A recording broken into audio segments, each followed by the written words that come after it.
Hi, everyone. Welcome to the PoliticAL update with me, Alexandra Acker-Lyons. I pay attention to the political news so you don't have to. This is the advice I give my millionaire clients, and you get it for free. It is Saturday, April 4th, which seems crazy that it's already April. Happy belated birthday to my hubby, Jonathan. Happy Passover, happy Easter in grand Acker tradition. We are doing both together tomorrow. So happy Eastover. Speaking of millionaire clients, I am quoted in the New York Times yesterday in a story about Democrats embracing dark money, where I basically say, like, we don't like the rules, but this is what we have to do right now.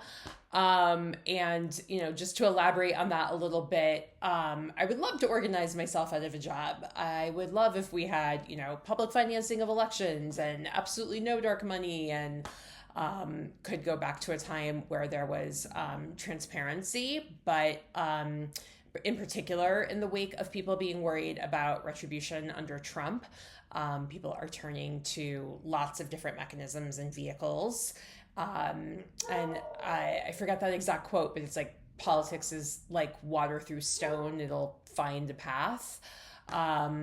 So until we have different folks in office and certainly a different Supreme Court, this is the pathetic system that we have. Okay, candidate news. Not a lot going on this week. We're starting to get some Q1 fundraising numbers. Democratic candidates continue to do really well on the hard side. Republicans continue to rake in money to super PACs. One that I want to note, Alex Vindman in Florida raised a whopping $8 million last quarter in Florida Senate race. So don't sleep on that race. This is kind of the one maybe reddish purple state that people aren't really talking about much this cycle. So we'll see if we can make that one competitive. Other political news, Pam Bondi got fired. Some of you are of a certain age like me where we remember the SNL sketch, bye-bye. Bye-bye, Pam Bondi. Bye-bye. Don't let the door hit you. Ironically, it has been two women in Trump's cabinet who have been fired, and not disastrous Pete Hegseth, who got us into a war in Iran that is not going well.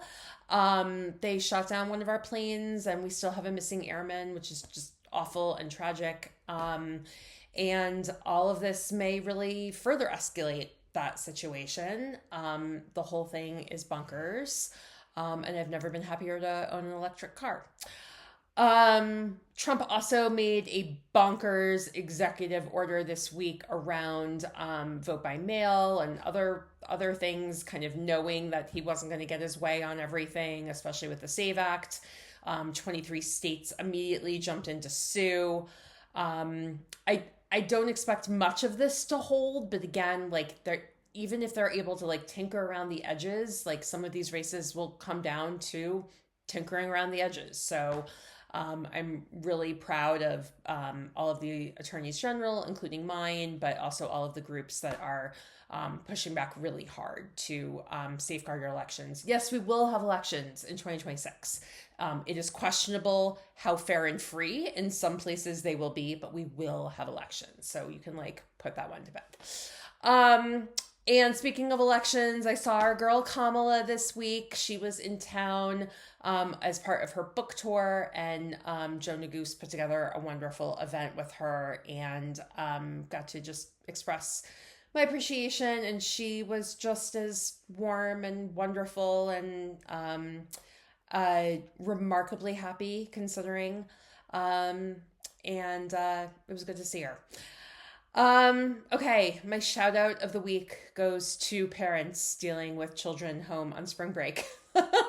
My poor kiddo got dragged to a bunch of stuff with me this week and had to, kind of sit there while I was on Zoom calls and say, can't you play Legos with me while I'm also on the Zoom call? And I finally did.